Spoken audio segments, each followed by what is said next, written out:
Welcome to Wine Road, the wine, when, and where of Northern Sonoma County. I'm your host, Marcy Gordon, with Beth Costa, Executive Director of the Wine Road. Thanks to Ron Rubin, we're able to keep our podcast rolling along.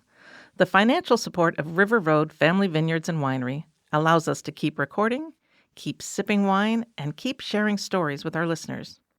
Check out their website at riverroadvineyards.com and explore their Chardonnay, as well as a finely crafted Pinot Noir from the Russian River Valley. That's riverroadvineyards.com. And hey, thanks, Ron, for allowing us to make this show happen. Welcome to episode 216. Today our guest is Edd Lopez, and he's the Director of Hospitality at Trattore Farms and Winery. Welcome, Edd. Oh, thank you. Thank you for having me. We're glad you're here. Trattore is one of our I'm so excited. So much to talk about. But let's start with the wine of the day, this beautiful Viognier from Trattore that Edd brought. Tell us about this wine. So this is our current 2021 Estate Viognier. It is 100% varietal. It is fermented in stainless steel as well as neutral oak. Viognier. The best way or most simplest way in which I'll explain it is it's got the weight, the texture at times of Chardonnay, but it's a wine with, in my opinion, it's personal, far more personality. It's said that you will go into a glass of Viognier and it's just exuberant of citrus blossoms. Some people will claim lilac. And then the flavor profile makes up that of what we call stone fruits, a descriptor that's used in wine. In other words, fruits with a pit, right. Peaches, Or pear, nectarines. apricot, exactly. Our Rhone-style cherries. So you have this melange of fruit. It's mine, I realize, but I think it's just dizzying, gorgeous. It is gorgeous. Flavor profile, and it does have, Viognier has a weight. Sometimes it has that kind of like a waxy or oiliness, kind of that viscosity. That's what I said, the viscosity. But this term. is Yep. such a lovely thing because it also has these beautiful floral qualities, the bouquet, and like you said, it's got stone fruit. So it definitely differs from Chardonnay. But I think what's wonderful about this is that you're kind of specialists in these Rhone varietals. We are. I'm not so sure Tim Bucher and Mary Louise Bucher, who are the proprietors, would like me saying this, but I am a salesman at heart, so I will say we are the foremost authority when it comes to Rhone-style wines in Northern California. So this is a dominant white Viognier on the estate. I actually wish we had more on property and we could produce more. We also do Roussanne. Right. We have Marsanne. Roussanne is always on the top of my And list. you do I buy that a lot. beautiful Roussanne-Marsanne blend. We do. I love that wine. We do 100% Roussanne as well. And this last vintage, we actually did 100% Marsanne, believe it or not, which is a wine that seldom stands on its own. With red varietals, we'll do Grenache, which is estate, Syrah. Believe it or not, we have Counoise, which really isn't ever really seen. So yeah, there's a number of these wines that will be produced at 100%, but as well as blends. Tim's signature wine, which he calls Proprietor's Reserve, and he puts his signature on the back label, is, as we all would know, as a GSM, Grenache, Syrah, Mourvedre, which Mourvedre we also have estate. So how did Trattore Farms and Winery come to be? I know that, Tim is a local boy, so how did he start the winery? What was his... Certainly. So Tim grew up in the Russian River Valley, but was really enamored with the adjacent AVA and Dry Creek Valley. It's just where he had his eyes set on. And what's crazy, not just because he's a dear friend, and I'm crazy proud of him, is at the age of 16, he bought his first acreage in Dry Creek Valley. So he was off and running. Yeah, he was negotiating a 16, land I was trying to make the tennis team. Exactly. Okay. His father raised him as a dairy farmer, and his vision, working with a lot of his school buddies and those families owning wineries, whether it be Alexander Valley, Russian River, or the Dry Creek Valley surrounding areas, he, as we say, caught the bug. Tim did quite well coming out of college. He is an engineer, as is Mary Louise, his wife. And he would watch me and my good friend, Peter Segasio, start to, well, we got out of college and we were given the orders to rebuild a dilapidated winery with land that had been completely paid off. I would be sent around the country to build national distribution, and it took a good 12 to 15 years to get it all set up where it was working really well. And, Peter's cousin, Ted, would be our winemaker. Well, Tim's got his eyes on this the entire time. And once we, made that turn when it comes to sales, and we're seemingly moving really well, Tim comes and says, I want to buy land in Dry Creek, and I too want to open a winery. Wow. This was, and then he goes on to say how, of course, he's always been a proud guy from Switzerland. He says, well, I want to also do the wines from the southern region of France, the Rhone Valley. I was stunned. I was shocked. I just couldn't believe where he was going with that, because you have to understand, this is some 40 years ago. Right. It's counterintuitive to what was happening. Exactly. Yeah. I think people were into Chard and Cab and Merlot back then, Pinot Noir. And I go, Tim, I was thinking, Grenache, Syrah, Roussanne, Viognier. Yeah, Roussanne, who's going to buy this, right? Exact. I tend to make the joke with incoming guests that it just still kills me that he had such vision. He was right. He was right, and I was wrong. You heard it here first. We've got that on tape. Yeah. We'll send Tim the copy, yeah. What's happened is the world has changed. I mean, let's call it what it is. You can watch the Food Network in this day and age on several channels 24/7. With that, as people started to consider diet far more, their wine expectations, they wanted to learn more than the common varietals, so to speak. So I think he hit the window perfectly. Mm-hmm. Also with that, Mary Louise is our master miller. So we're virtually running two operations under one roof. Mm-hmm. The winery goes under the name Trattore Farms, and then the number of olive trees we have are under the name Dry Creek Olive Company. So when you come to Trattore Farms, you're going to experience not only Rhone-style wines and Zinfandel, I might add, because we are in Dry Creek Valley. Mm-hmm. But we have, anywhere from more than a dozen up to 20 different olive oils and a few vinegars as well. So you're going to taste far more than just having a sit-down wine tasting. Right.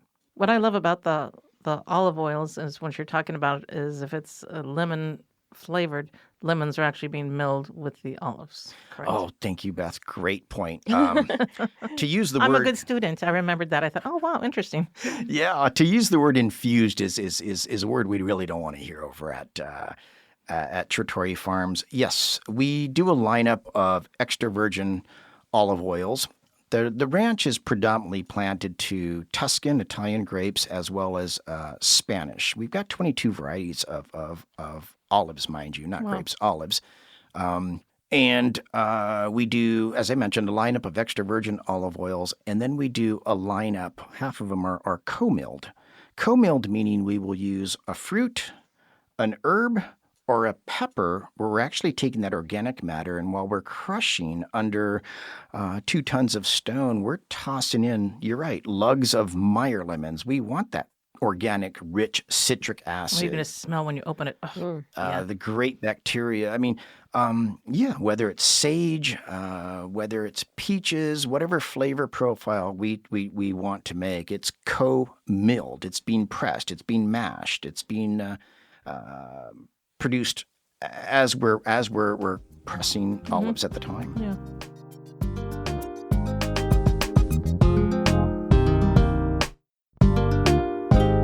So when people come out to Trattore, they can. Do you do tours of both the winery and the vineyards and the olive oil processing, or not, or how's that work? What's available? We do. Thank you for asking.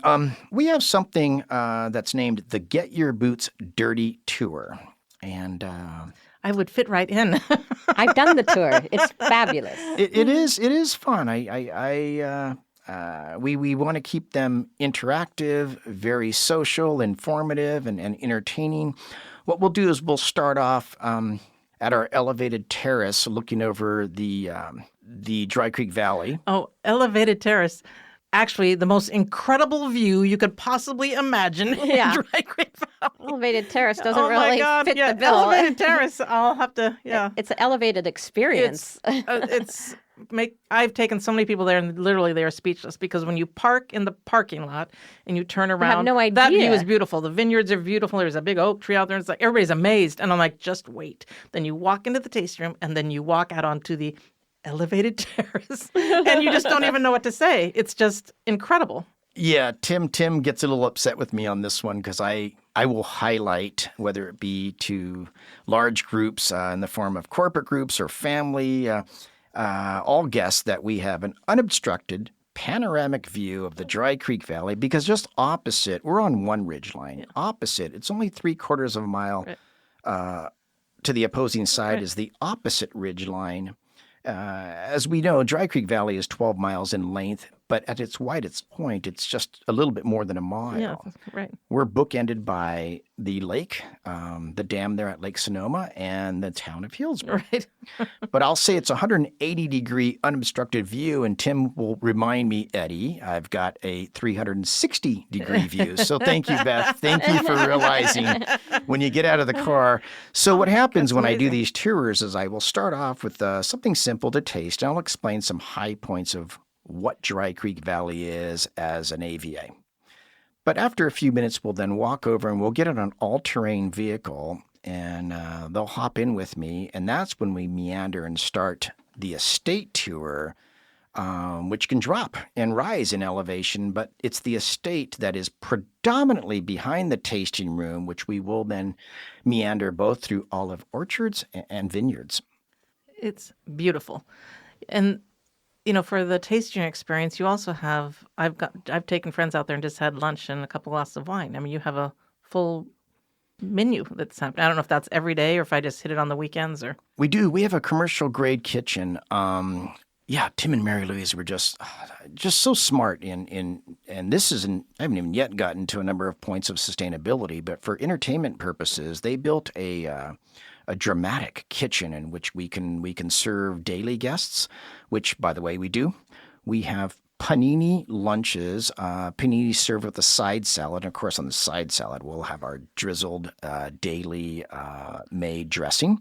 And then on Sundays in season, usually early spring to late fall, we do pizza, which Mary Louise will make dough on a Thursday, allowing it to rise for 40 hours, and then we parcel it out. Just like I do at home.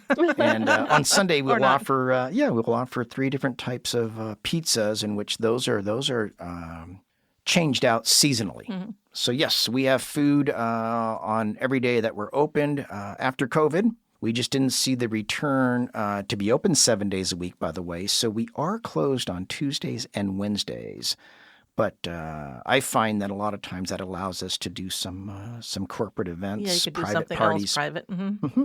It is really just a spectacular spot. And I have found that oftentimes my wine tasting plans happen 15 minutes before I want to walk out the door. So I know confidently I can go to Trattore and be spontaneous, and whoever greets me at the door, I'm always going to be welcome.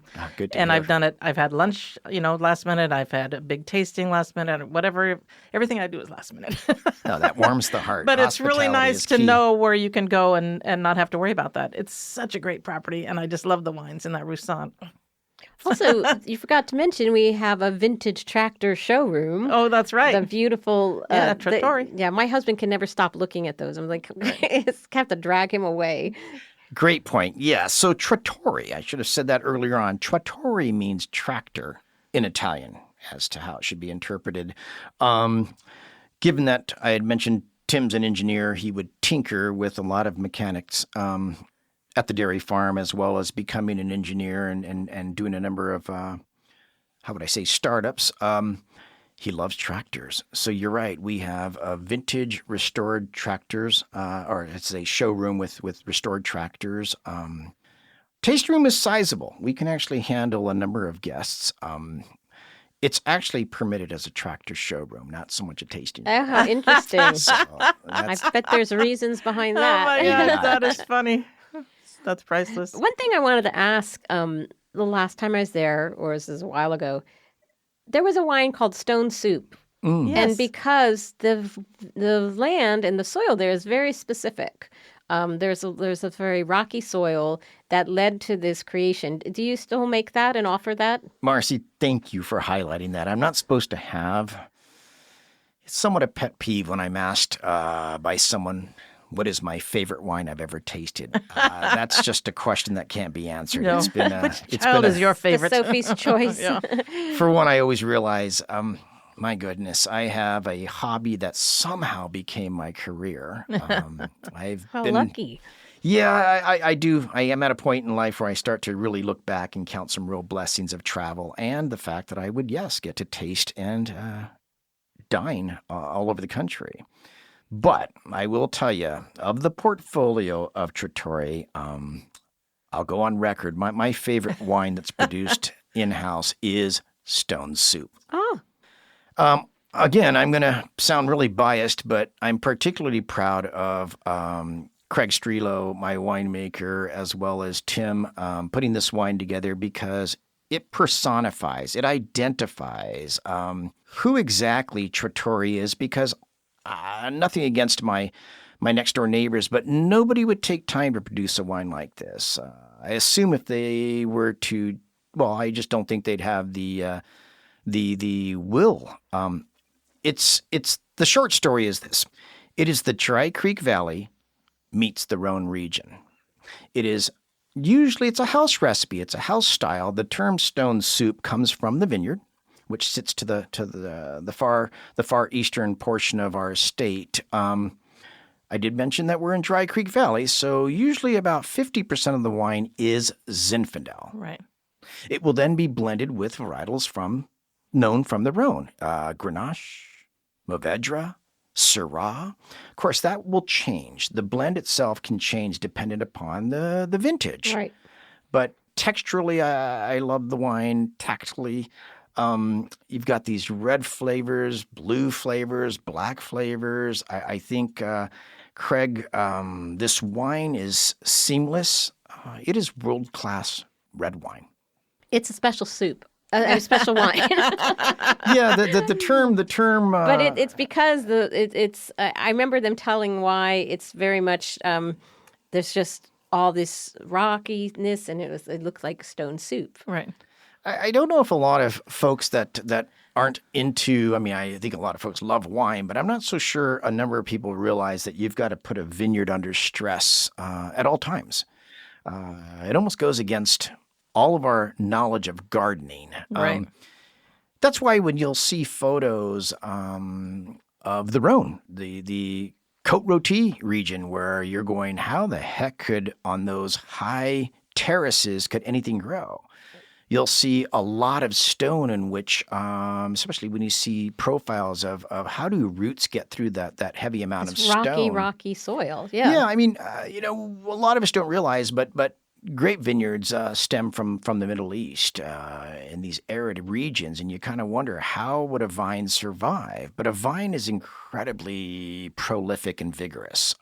So we've been blessed with that one vineyard, which is heavily strewn with stones. And so when Tim decided to put these varietals together, which again, I don't think anybody in the area would be willing to take such a chance to try to put something together, let alone think they could sell it, the term came up where he thought, well, why not just name it Stone Soup? I personally think it's really clever. It's clever and it's fun to sell because it has such a story and it has a personality. Mm-hmm. Yeah. And I didn't know that there was a children's book. Exactly. It has nothing to do with the children's book. Right. It's strictly the name he decided to name a red table wine. Yeah. Well, it's one of my favorites too. It's like really wonderful.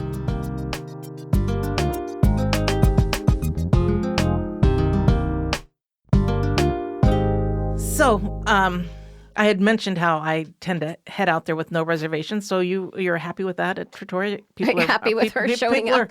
Not with me showing up, but with other people showing up. No one's ever happy when I show up. No, you're always welcome. Beth, another problem. All three of you are always welcome. Yes.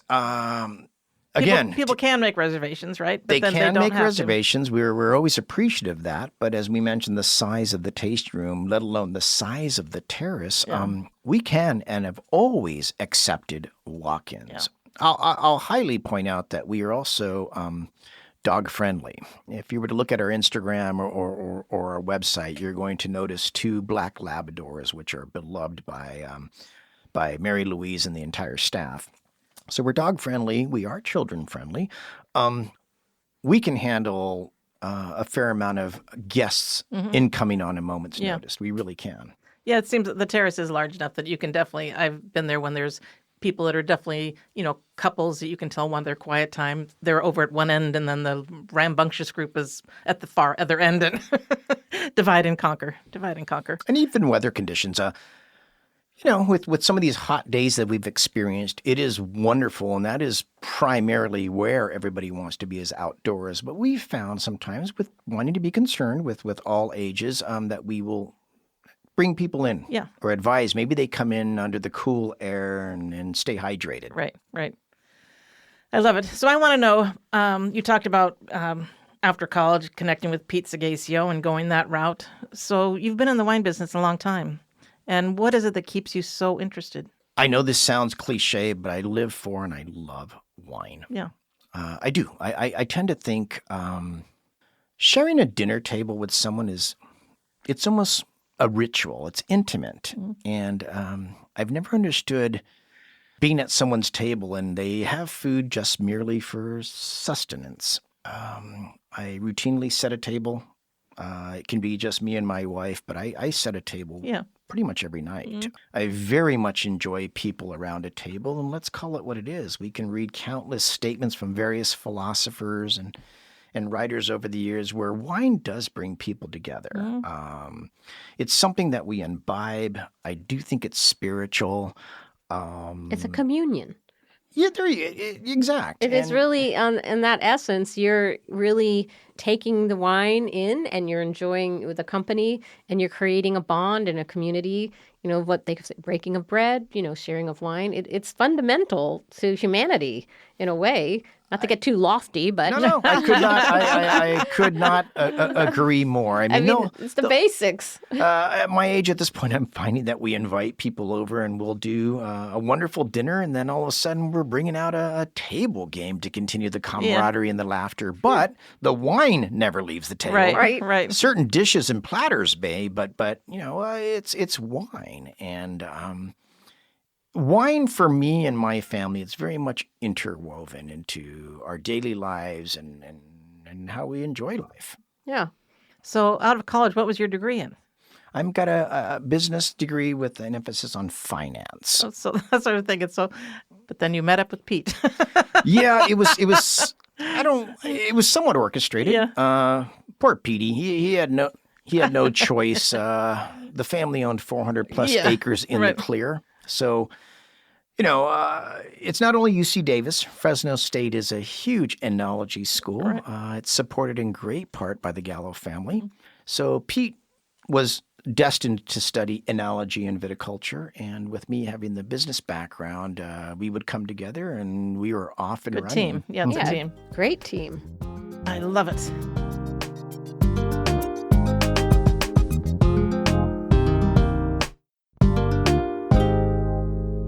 Okay, so when you do have friends that come here from out of town, what are some things that you think that people should kind of check out, whether it's restaurants or just sightseeing kinds of things? What should people not miss?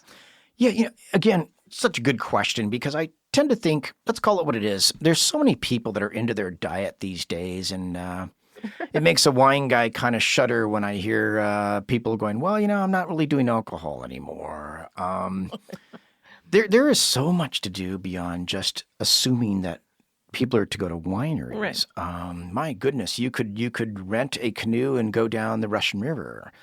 looking from our property back at this lake, I tend to think people, maybe they're not aware that they can rent a horse and ride the ridges. That's right. I know there's a spectacular horse ranch up there. Hike the trails. Yeah. Yeah. I think a lot of folks think about it. All of us tend to, in a sense, almost take it for granted that we can drive right past a redwood. Yeah. Right into one. I mean, they're only in California. So anybody coming from out of state, take a 20-minute drive from Dry Creek or at least the town of Healdsburg, you got to walk through Armstrong Woods. Yeah. Go into that beautiful little Guerneville, that town of its past, and it's just right outside of town. You can park the car, or you can walk it. Yeah. Walk it with a cup of coffee and walk amongst redwoods and fern. It is beautiful. As soon as you walk in there, it's like, oh, everything, namaste. Exactly. I mean, even where we're at right now in Sebastopol, we're only 20 minutes from the Pacific Ocean. Right. And the oceans of Northern California are radically different from that of the southern region. It's a wicked, wild coastline that I think people that are visiting, if they've come this far, should they have the time, especially if they go to Armstrong Woods, you're halfway there. You should go to Bodega Bay. From Sebastopol, it's 14 minutes. Have a bowl Marcy goes almost every day. She lives there. Have a bowl of clam chowder and a glass of wine and just kind of watch the waves. It's like just simple things, but they're at the highest level. Mm-hmm. Yeah. That's right. It's no secret that Healdsburg has also become what it has. You can't miss on food quality. And there's such a range of food. When growing up, it was predominantly, let's call it what it was. It was California cuisine and Mexican food.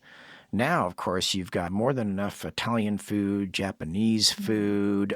You have some of the best chefs. Cuisine of the world. Exactly. So you're not shy on being able to go out and have a few good meals when you come out to this area. We just live in a bounty of food and wine and nature, and even going to a farmer's market. Like sometimes I tell you should check out a farmer's market. If you come from a place that doesn't have the abundance, you'll just be blown away by a basic market outside on the weekend of what we have and what's there. And that's what all goes into these chef-prepared meals. It starts with the farms, just like the grape. Marcy, it's so wild you say that, because setting a table, the other day, I looked at these flowers that were on the table, and I just kept looking at just the pure, simple beauty. And I asked my wife, where did you get these flowers? She goes, at the farmer's market. Because I knew they weren't necessarily grocery bought. They were just too beautiful. Yeah, like dahlias you can get. Right. So, you're right, to walk the farm. And it's not just, I'd love to wave the banner for Healdsburg, but it's Windsor. Oh, yeah. It's Cloverdale. Mm-hmm. It's Santa Rosa. So it is one special weekend to come spend some time out this way in Northern California. Yeah. And our little towns, we've got Sebastopol, Occidental. Yes. Has a good farmer's market. Forgive me. You're exactly right. Grayton, get your way into the forest a little bit there. It's special. I sort of forget about the farmer's market. I do take for granted, but then I have a son that lives in Indianapolis, and his big thing he's trying to do is get some legitimate farmer's market, because he said their farmer's market is really just people with prepared food. Like you can go to the farmer's market and buy jams or jellies or burritos or what, but there's no just table of fresh tomatoes and fresh. Yeah. And he has a substantial garden of his own, but he's on a committee for the neighborhood. Oh, good for him. We just take it for granted. I live in Cloverdale. We have a great every Tuesday farmer's market. Yeah, you can go to a great farmer's market every day of the week here. Yeah. Mm-hmm. Yeah, somewhere. Agreed. Somewhere, somehow. So what else do people need to know if they're going to come visit Trattori? Ask for you by name, Ed? Yeah, okay, so Ed is not always going to be in the taste room. I'm kidding. No, we have a I'm just putting more work on your plate. Sizable staff. I will say one thing here. I think when you're coming out to Trattori, or just the wine country as a whole, Sonoma County, I think more people need to learn to just unplug.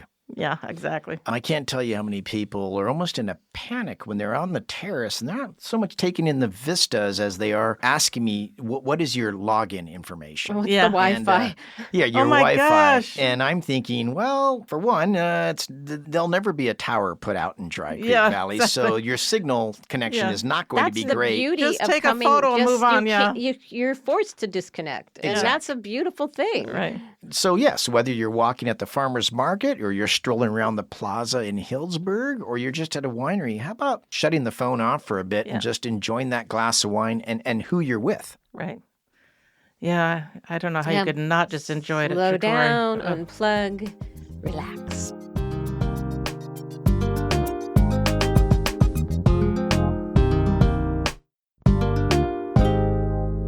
Okay, anything else we need to talk about? Well, we should just put in the show notes the deets to get to Trattore would probably be trattorefarms.com. Exactly. Okay. Trattore Farms. Put that in. Put your personal phone number, perhaps? Yeah. Okay, Yeah, we won't do that. Yeah. Yeah, so I think you're a fan of Rhone varietals, as am I. You definitely have to check it out. We did. Give it your attention. This was years ago. We did a winemaker breakfast at Trattore before one of our events, and they hosted it there in the cellar. It was beautiful. We had 3 winemakers, and we don't even say that we're going to have wine. It really is just breakfast to start off this event. And so I can't remember what wine they were pouring. And Tim was there, and I kept thinking, gosh, I wish you'd open the Roussanne. I think I mentioned it enough times that finally Tim goes, okay, we're opening the Roussanne. And I thought, I won. Well, Roussanne is a great breakfast wine. That's what I said to him. It's a good breakfast wine. That's got her every meal of the day has got a wine to go with it. Out. It was just so funny the way he said it that day. Okay, fine. We're going to open the Roussanne. Everybody's going to get to experience it. I was just, looking out for other people that were there. Figured they shouldn't miss out. Well, if I may, and I should have said this early on when we started, just to give you an idea of where we're at. We're approximately 8 miles outside of Hillsburg, the town of Hillsburg, almost all the way to the dam. Probably our closest, largest winery that somebody can use as a landmark would be, we're just before Ferrari Carano. Should you be looking for something not so ordinary, as I mentioned, we do Rhone-style wines with Zinfandel, as well as a portfolio of olive oils, but we are very much into doing special experiences. Any group size. It can be a couple. I've had a few proposals. I bet there's some on wedding property. proposals out there. Nice. Yeah, I mean, what a perfect spot for it. There's been couples, but yet we can host up to people of groups of 80. I admit, I'm very surprised right now with how many phone calls I'm receiving for year 2025, and the groups are getting actually larger. Bigger, yeah. So I've got to figure out how we make use of the tasting room as well as the terrace. So yes, we do events and various experiences beyond just the tour. Well, I think so many businesses are bringing their employees back into the office. Everyone was working from home for so long, so now they have to have some incentives for those people coming back to the office. We'll do a little corporate get-together at a winery. I think that makes that would get me that back makes the in the team office. happy. I'll tell you what, I can't even tell you how enjoyable this aspect, where I'm at in my career. I find it incredibly social. We get to intertwine numerous wines, olive oil, food, lots of storytelling. And I, too, enjoy hearing what this corporation does, Yeah, sure. or where this family comes from. Right. Yeah, you get to share in that. It's a privilege, really. It truly is. It truly is. Lasting memories, creating Lovely. memories. Thank you so much, Ed, for coming and for putting up with our little delay today. I was like, Oh my goodness, yes, this morning started out crazy. So before we wrap up, once again, I have to mention Beth I always has have one more thing. So today's one more thing is tickets are still on sale for Winter Wineland. So don't forget that. They're at wineroad.com. That's January 18th and 19th of 2025. So we hope you can join us. It's a 3-day weekend. We have a couple wineries that are doing some Friday night specials. And then because Monday is a holiday, a lot of the wineries have chosen to extend their event offer for Monday as well. So check it out, Winter Wineland, online at wineroad.com. And that's it for me. I have no more things. That was my last thing of the day. All right, we'll hold you to that. Okay, thank you so much, Ed. Thank Everybody, you. check Thank out you for having Trattore. me. It was so great. You're so fun. I love going out to Trattore. Great fun energy. We love it. Yeah, good energy. Thank you, ladies. All right. Super fun. We'll see you on the wine road. Bye.